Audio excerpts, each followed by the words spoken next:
Hi hello ಎಲ್ರಿಗೂ welcome back to my channel. ಇದೆ first time ನನ್ನ ಚಾನಲ್ ನೋಡ್ತಾ ಇದ್ದರೆ ಪ್ಲೀಸ್ ಸಬ್ಸ್ಕ್ರೈಬ್ ಮಾಡಿ, ಹಾಗೆ ಬೆಲ್ ಬಟನ್ನ ಕ್ಲಿಕ್ ಮಾಡಿ. ಪವಿತ್ರ ಬಂಧನ ಸೀರಿಯಲಲ್ಲಿ ಏನಾಗ್ತಿದೆ ಅಂತ ನೋಡೋದಾದರೆ, ದೇವು ಮತ್ತು ಪವಿತ್ರನ ಪ್ರೀತಿಯನ್ನು ನೋಡಿಬಿಟ್ಟು ನಮೃತ ತುಂಬ ಅಂದರೆ ತುಂಬಾ ಕೋಪ ಮಾಡ್ಕೊಳ್ತಾ ಇರ್ತಾಳೆ. ಅದೇ ಈಗಂತ ಫುಲ್ ವಿಡಿಯೋ ಹಾಕ್ತಿದ್ದೀನಿ ನೋಡಿ.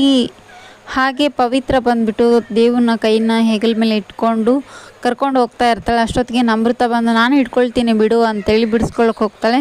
ಅವರು ಕೈ ನೋವಿರೋದ್ರಿಂದ ದೇವು ಬೇಡ ಅಂತ ಕೂಡ ಹೇಳ್ತಾರೆ. ಹಾಗಾಗಿ ಪವಿತ್ರನೇ ಸರಿ ನಾನೇ ಹಿಡ್ಕೊಂಡು ಹೋಗ್ತೀನಿ ಬನ್ನಿ ಅಂಥೇಳಿ ಹಿಡ್ಕೊಂಡು ಹೋಗ್ತಾ ಇರ್ತಾಳೆ. ಅಷ್ಟೊತ್ತಿಗೆ ಕೈ ತಾಗ್ಬಿಟ್ಟು ಸೊಂಟಕ್ಕೆ ಅಟ್ಯಾಚ್ ಆಗಿಬಿಡುತ್ತೆ. ಹಾಗಾಗಿ ಪವಿತ್ರ ಸರ್ ಏನು ಮಾಡ್ತಾಯಿದ್ದೀರ ನೀವು ಅಂತ ಕೇಳ್ತಾ ಇರ್ತಾಳೆ. ಆಗ ಪವಿತ್ರ ತಾನು ಹಿಂದೆ ಮಾಡಿರೋದೆಲ್ಲವನ್ನು ನೆನೆಸ್ಕೊಳ್ತಾ ಇರ್ತಾಳೆ.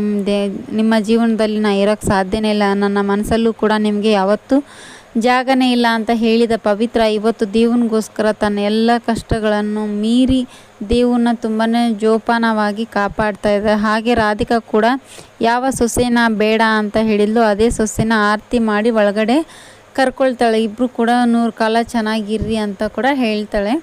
ಹಾಗೆ ಇಬ್ಬರು ಕೂಡ ಒಳಗಡೆ ಬರ್ತಾರೆ. ಡಾಕ್ಟರ್ ಸರ್ ಬಂದುಬಿಟ್ಟು ಪವಿತ್ರನೇ ಚೆನ್ನಾಗಿ ನೋಡ್ಕೊಳ್ತಾಳೆ, ನೀವ್ಯಾರು ಕೂಡ ನೋಡ್ಕೊಳ್ಳೋದು ಬೇಡ ಅಂತ ಹೇಳ್ಬಿಟ್ಟು ಡಾಕ್ಟ್ರ್ ಹೇಳಿರ್ತಾರೆ. ಹಾಗಾಗಿ ಇಬ್ಬರೂ ಕೂಡ ರೂಮ್ಗೆ ಹೋಗಿ ಅಂತ ಹೇಳ್ತಾರೆ. ಹಾಗೆ ನಮೃತ ಅವರಿಬ್ಬರ ಅನ್ಯೋನ್ಯತೆ ನೋಡಿಬಿಟ್ಟು ನೀರು ಕೊಡೋ ಗ್ಲಾಸನ್ನು ತೆಳಗಡೆ ಬಿಸಾಕ್ಬಿಡ್ತಾಳೆ. ಮುಂದಿನ ಸಂಚಿಕೆಯಲ್ಲಿ ಏನಾಗುತ್ತೆ ಅಂತ ನೋಡೋಣ. ಇದೇ ಥರ ವಿಡಿಯೋಸ್ ನೋಡ್ತಾ ಇರಿ. Thank you for watching.